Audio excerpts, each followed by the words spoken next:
So I'm out here in the bush today, and the goal is to have a look at some native New Zealand tree fern species that are common around my area. My bush here is called conifer broadleaf forest, and that's just typical lowland New Zealand bush. It's very common around the North Island where I am. It's only in the past few years that I've started to look into species identification, just to gain an understanding of my environment when I'm out in the bush, and also get an appreciation of all the species that we have here. So it can be quite overwhelming looking into species identification when you first start off here in the bush, because there's so much going on and it's very jungle-like. The key is just to look at one species at a time, and eventually it gets easier because once you know a few species you can compare the differences. So the species we're going to look at is the ponga or silver fern, the wheki or the rough tree fern, the Mamaku or the black tree fern, and then we'll have a look at some others that I don't really expect to find out here today. So you'll notice I mentioned ponga, but not punga. Here in New Zealand you'll find the term punga being thrown around a lot, and that is to kind of encompass any type of tree fern. Well, after some research I found out that punga doesn't actually exist at all. It's just an incorrect term that was probably taken from ponga or silver fern, and then it's just been generalised across all kinds of tree fern species, although they've got their own unique differences. So just some general information I researched online. In New Zealand we've got about 180 different species of ferns, and that ranges from the small ground ferns up to the tree ferns we're talking about today. 40% of those species are only found here in New Zealand and nowhere else in the world. Tree ferns can be broken down into two types. That's the Cyathea, of which there's 7 native species, and the Dixonia, of which there's 3 native species. You'll find tree ferns pretty much in any forested area in the country. They do like damp ground, but you'll find them in dry areas as well, so they're all over the place.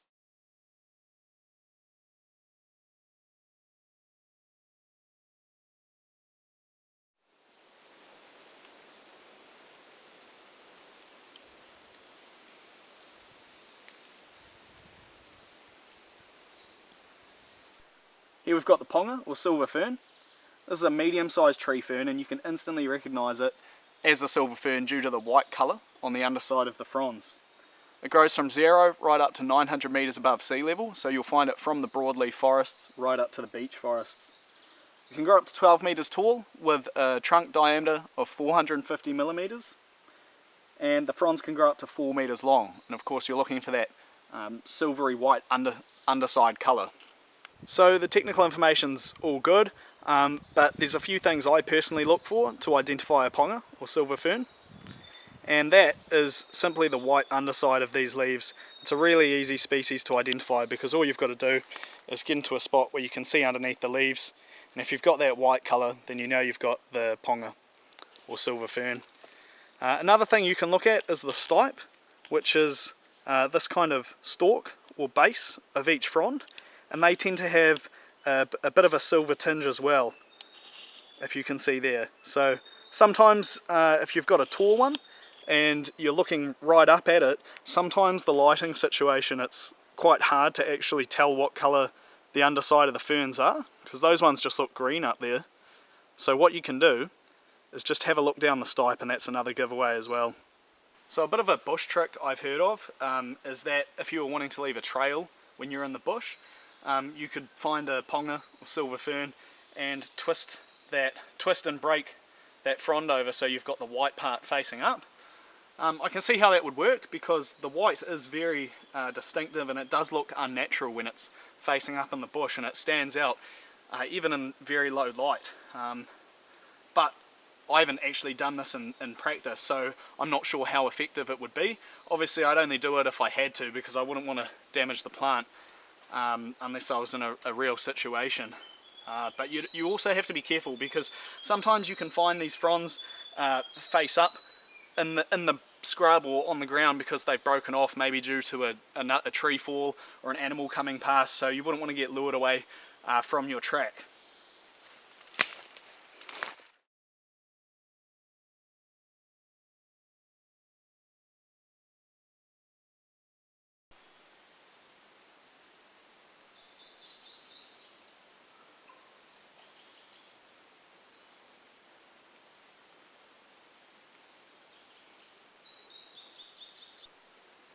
Here we've got the Wheki, or the rough tree fern. This is a very abundant medium-sized tree fern. They grow up to 6 meters in height, a thin brown trunk, and they just produce a few fronds in an umbrella shape that grow up to 3 meters in length. Grows relatively fast, and you often find it in big colonies. They're of the Dixonia type species, and a feature of these is that they have brownish hairs all over them. These tree ferns are known for their dead fronds hanging around the trunk in a big mess like that. When I'm looking to identify Wheki, for me personally the biggest giveaway are these dead orangey brown fronds hanging all around it in a really rough appearance, which is why the name rough tree fern makes sense to me.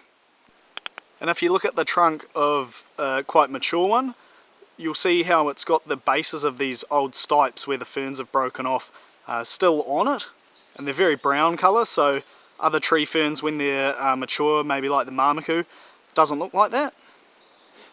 So as I said, you can find them in groves, so this is evidently a massive pit of Wheki, and the actual tops of the ferns are way up there, but straight away on the ground you can just see all these rough dead ferns.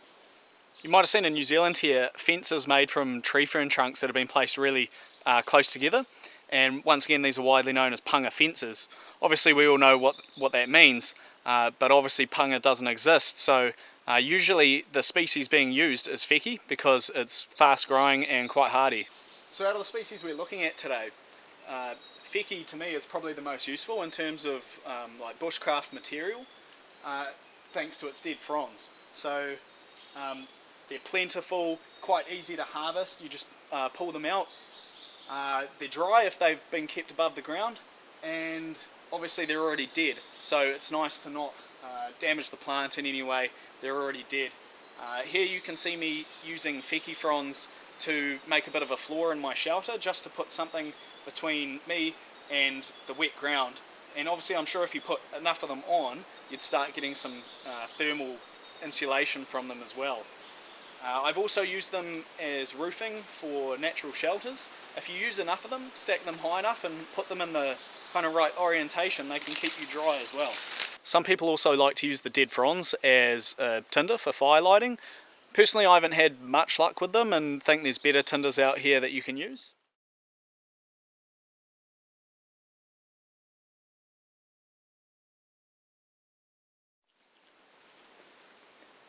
This is the Mamaku, or black tree fern. It's our tallest tree fern, and they can grow up to 20 meters high, so these are the ones that are shooting right through the canopy. They tend to like damp locations, and if you're able to see the new shoot of a frond sprouting, it makes a really beautiful koru shape.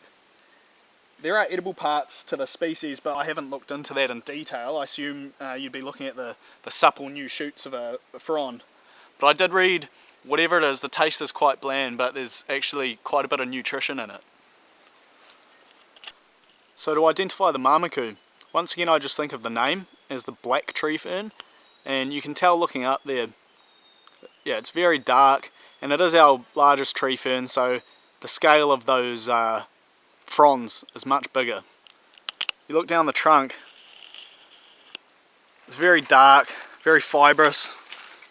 You can see these thick fibres in here on the trunk. Also, if you look down at the ground around a Mamaku, you'll find all these dead fronds just littered on the ground, or at least the dead stipes. Once again, very dark, stringy. Sometimes they can be slimy and you can actually slip on them quite easy when they're on the track.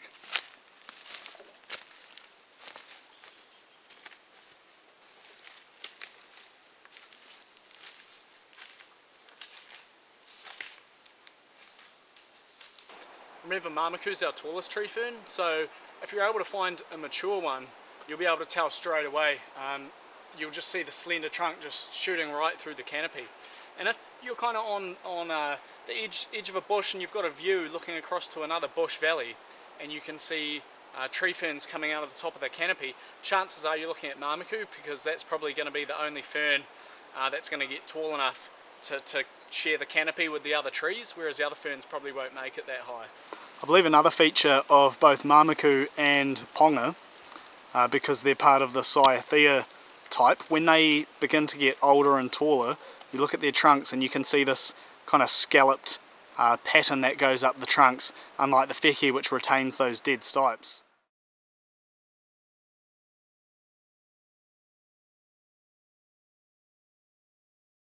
So I haven't found any examples of Wheki-ponga out here in this bush, but I'd just like to briefly talk about it because I reckon it's a really cool looking tree fern, and I'll overlay some footage of it, of ones that I've seen on my other trips. Wheki-ponga is the slowest growing tree fern. Once again, can be found at a range of altitudes. They have a really thick trunk, can sometimes be up to 600 millimeters in diameter, and the fronds are a little bit shorter, reaching up to 2 meters in length. The biggest identifying feature of Wheki-ponga is that they retain an extremely thick skirt of dead fronds. Some of them I've seen are really tidy, way tidier than other tree ferns, and I just think they give it a really cool prehistoric look. So yeah, I don't usually see them in my local bush, so when I go away on trips and see them elsewhere, it's really cool to see.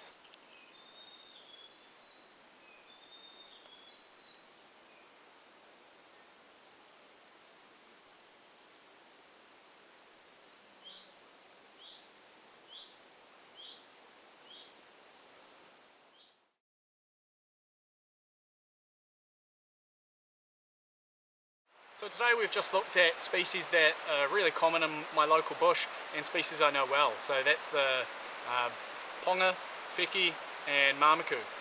And Wheki-ponga is pretty unmistakable too when you see them. There's other species I haven't covered obviously. Some of those would be the gully tree fern and the soft tree fern. Both because I don't know them as well as the other species, but also they're not as prominent in my area here. I've read that a defining feature of the gully tree fern is that the fronds tend to curl the opposite way, and the soft tree fern retains a skirt but only of the dead stipes and not the fronds. So they've still got those features to look out for. But the hard thing is that even different examples from the same species can look different, and they might not share the same one feature. So you've always got to look out for kind of multiple things, and then you've got a better chance at identifying it. But obviously they still are all tree ferns and they do look relatively similar sometimes, so it's always learning. Cool, so that just about wraps up the video. Hope you hopefully learned something and I presented the information in a way that can help you identify tree ferns in your area. Cheers.